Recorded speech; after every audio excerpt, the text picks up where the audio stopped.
At 70, I picked up a paintbrush for the very first time. The bristles felt unfamiliar in my hand, trembling with the same uncertainty I felt in my heart. My grandchildren had gifted me a small watercolor set for my birthday, tucked into a box with a note that read, "For new adventures, Grandma." I smiled politely at the time, tucking it away on a shelf, not knowing that a simple box of colors would soon open a door to a world I thought had long since closed. For most of my life, I was a caretaker of children, of a home, of responsibilities that never seemed to end. I moved from one day to the next with a sense of duty, not daring to pause and ask myself what I truly wanted.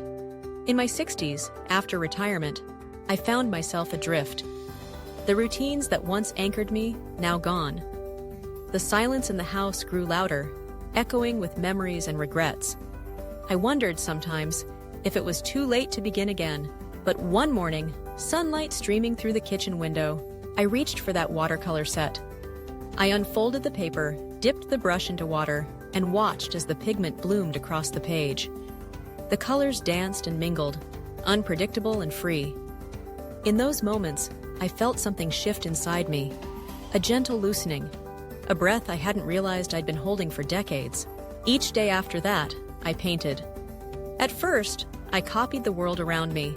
The roses blooming in the garden, the chipped blue teacup by the sink, the wrinkled hands that held the brush.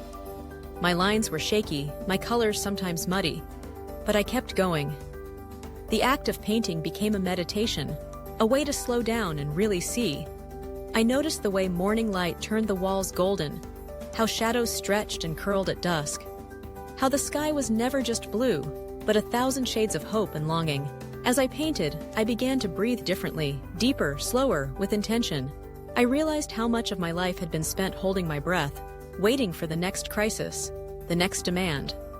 Now, with each brushstroke, I inhaled possibility and exhaled fear. I learned to forgive myself for the years spent running, for the dreams I had set aside. The canvas became a safe place to explore, to make mistakes, to start over as many times as I needed. Painting taught me to see beauty in imperfection. My hands, marked by age and arthritis, could not create the precise lines I once admired in others' work. But in their stead, I found something softer, more honest, a trembling line that spoke of resilience, a splotch of color that held a lifetime of emotion. I realized that the most beautiful art, like life itself, is not flawless, but authentic. Through art, I reconnected with old friends and made new ones. I joined a local painting group, where we gathered each week to share our work and our stories. Some had painted all their lives. Others, like me, were beginners. We encouraged each other, laughed at our mistakes, and marveled at our progress. In that circle of creative souls, I found a sense of belonging I hadn't felt in years. My grandchildren visited often, eager to see my latest creations. Their eyes sparkled with pride as they hung my paintings on the refrigerator, just as I had once displayed their childhood drawings. We painted together, their laughter filling the room, their bold strokes reminding me to be fearless. In those moments, I felt the generations between us melt away, united by the simple joy of making something new. Painting also helped me process grief. I painted through the loss of friends, the aches and changes of an aging body, the bittersweet nostalgia for days gone by. Each painting was a conversation with myself, a way to honor the past while embracing the present. I learned that it's never too late to say yes to joy, to curiosity, to the gentle unfolding of a new chapter. Now, each day feels like a story waiting to be told. I wake up with anticipation, wondering what colors I will discover, what memories will surface, what lessons the canvas will teach me. I have learned to greet each morning with gratitude, to savor the small miracles, a bird at the feeder, the warmth of a cup of tea, the laughter of loved ones nearby. To anyone listening, I want to say this: age is not a barrier, but an invitation to rediscover yourself, to try something new, to find beauty in unexpected places.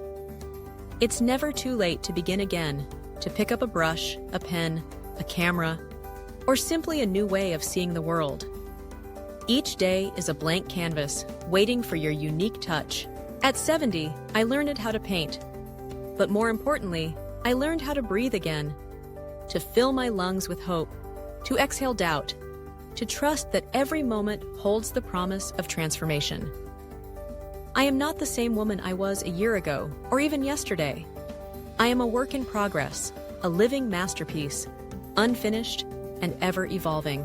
So if you find yourself wondering if it's too late, if you've missed your chance, remember this: the heart is never too old to dream. The spirit is never too weary to be renewed. All it takes is a willingness to try, to let go of perfection, to embrace the unknown with open arms. In the quiet hours of the afternoon, as I sit by the window with my paints, I feel a profound sense of peace. The world outside may be changing, but within these walls, I am free. Free to create, to explore, to simply be. And in that freedom, I have found a new kind of breath, a new kind of life, rich with possibility and wonder. This is my story, but it can be yours too. Each day is a gift, a chance to begin again. Pick up your brush. Take a deep breath. The world is waiting for your colors.